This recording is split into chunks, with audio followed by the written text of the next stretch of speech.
Welcome to North Suburban Library District's Tween STEM programming, Balloon Car Blast Off. This program is geared especially for kids 9 to 14 years old. Today, I'm going to show you how to make your very own balloon-powered car. Let's get started. So today, I've got all kinds of goodies here for you to use to make your balloon-powered car. For the body of the car, we'll be using a empty water bottle. There's a lot of other materials that you could use, like a toilet paper tube or an empty milk carton or anything at all you could find. The first thing you're going to want to do is you're going to want to cut a hole in the side for your axle, and then you're going to want to cut a hole on the other side. Try to make it straight across so that your axle is straight. Now this front one's not quite straight, and that just means that my car is going to drive a little bit crooked. Once you've cut your hole on either side of your water bottle for your axle, you're going to slip your straw through. Easier said than done. Alright, that's through there. And then what I did is I pushed it down, because you want it to be as low on the bottle as possible so that the bottom of the bottle is not dragging when you're trying to make it go. So I actually took some tape, a little piece of tape, pushed down the straw as low as it would go, and then put some tape to keep it from coming up. So I just did that on both sides. I already did the front axle. I suppose that would be the rear axle. And then when you're ready, you're going to slide your wood skewer through the axle, and that's going to be the part that's able to turn. For the wheels, you're going to be using bottle caps and pieces of sponge. You're going to wedge your sponge into your bottle cap. You don't have to glue it, but I recommend that you do so that your wheels don't eventually fall apart.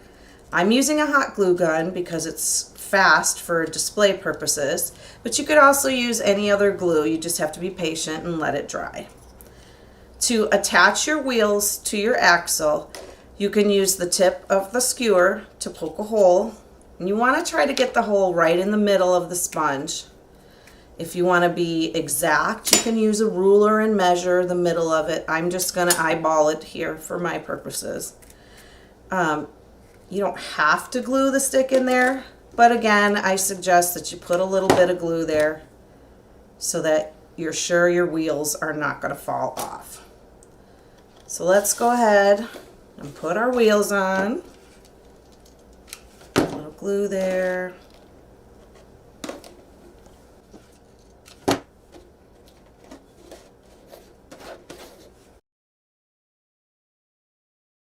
So now I've got my wheels on.